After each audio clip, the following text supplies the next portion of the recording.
Another day, another story.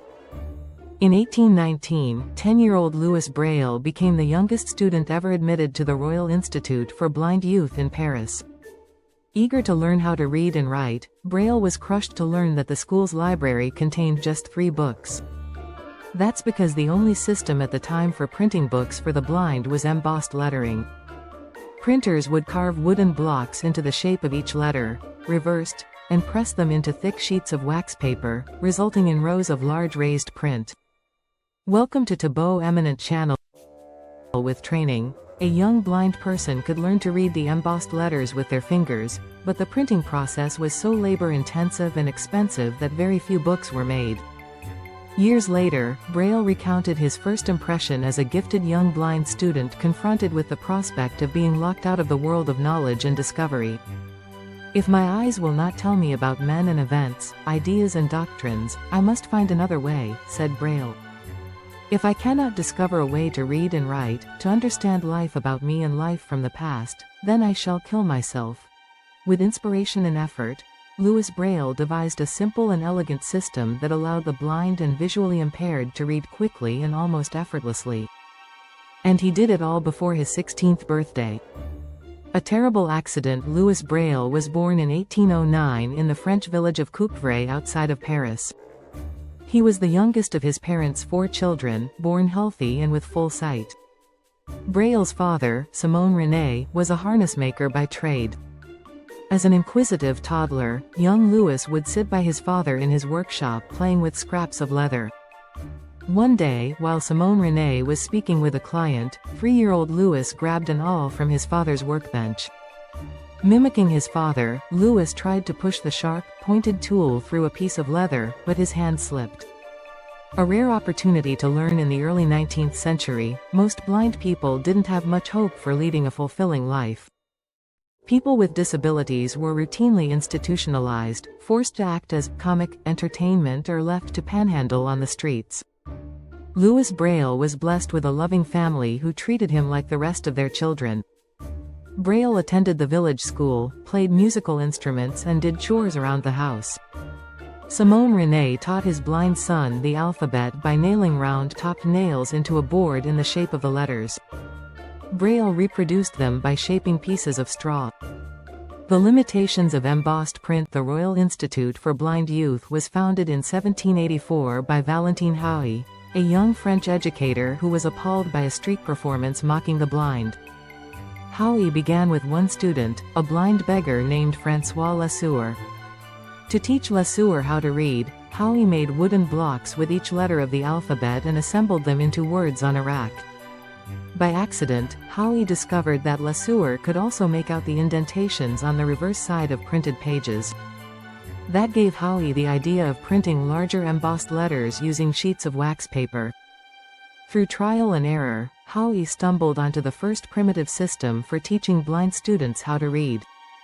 And that's the system that Braille encountered when he arrived at the Royal Institute in 1819.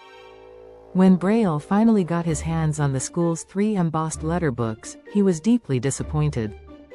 The process of deciphering the large raised letters was so slow that, even with his remarkable memory, Braille would often forget the words from the beginning of a sentence before he got to the end.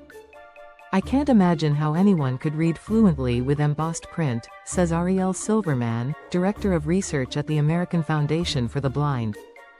"The letters are a lot bigger than your fingertips. When I read Braille, I can take in a whole line of text in a couple of seconds." Captain Barbier's raised dot system. Young Braille was intent on finding a way to read and write with the fluency of sighted people. Inspiration arrived in 1821, when a retired French army captain came to visit the Royal Institute. Captain Charles Barbier served under King Louis XVIII and spent time in the Signal Corps. Barbier devised a secret language for military communication that was rejected by the army, but he thought it might revolutionize reading and writing for the blind. On the battlefield, any sound or flicker of light could alert the enemy to your position. Barbier called his system night writing, because it could be written and deciphered in complete silence and total darkness. Barbier's night writing system used raised dots punched into paper that could be read with the fingers. The symbols were made using grids of 2 horizontal spaces and 6 vertical spaces, 12 spaces total. The number and orientation of the dots in each grid determined the sound the symbol made. Words were spelled phonetically rather than letter by letter. When Barbier presented his system to the school, 12-year-old Braille was blown away. The raised dots were so much easier and faster to decipher than embossed print. But the more young Braille experimented with the system, the more its flaws began to emerge. A 12-dot grid was too big, Braille decided, because it required as many as 100 dots for a single word. And because each symbol represented a phonetic sound, not a letter, then blind students would never learn how to spell correctly. Barbier's system also excluded symbols for punctuation marks, numbers or musical notation. How would blind students learn higher math or write music? Braille's simple and elegant solution equally inspired and frustrated by Barbier's night writing method. Braille sat down with Barbier's tools, a pointed stylus and a special ruler with spaces arranged in grids, and tried to improve the system. For the next 3 years, Braille spent every free minute at the Royal Institute tinkering with his own version of Barbier's raised dot writing system. Braille's first major improvement was to cut the size of the grid in half. 2 spaces across and 3 down for a total of 6 spaces. Braille demonstrates his system at age 15 in the fall of 1824. When Braille was 15 years old, he presented his raised dot system to the headmaster of the Royal Institute, Dr. Alexander René Pignier.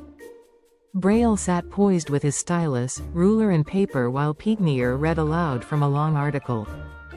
Braille eventually adopted worldwide. Braille's revolutionary 6-dot system was not adopted outside of the Royal Institute during his lifetime. In 1852, Braille died from tuberculosis at just 43 years old. It would take nearly a century for the world to fully adopt Braille as the official writing system for the blind and visually impaired. After long fights over alternative systems like New York Point, the English-speaking world finalized a uniform Braille code in 1932. "I don't remember a time when I didn't know how to read Braille," says Silverman, author of Just Human: The Quest for Disability Wisdom, Respect, and Inclusion. Louis Braille is probably one of my top 3 role models and inspirations of all time. The work that he did, not just for his own benefit, but for the benefit of countless generations of blind and low-vision individuals, it really was unparalleled. In 1952, the French government moved Louis Braille's remains from the humble Coupvray cemetery to the Pantheon in Paris, where France's greatest heroes are buried. At the request of the citizens of Coupvray, Braille's hands remain in a small urn kept in the village. In a celebration marking the 100th anniversary of Braille's death, Helen Keller addressed a gathering of international dignitaries. Thanks for watching. Request you to subscribe the channel.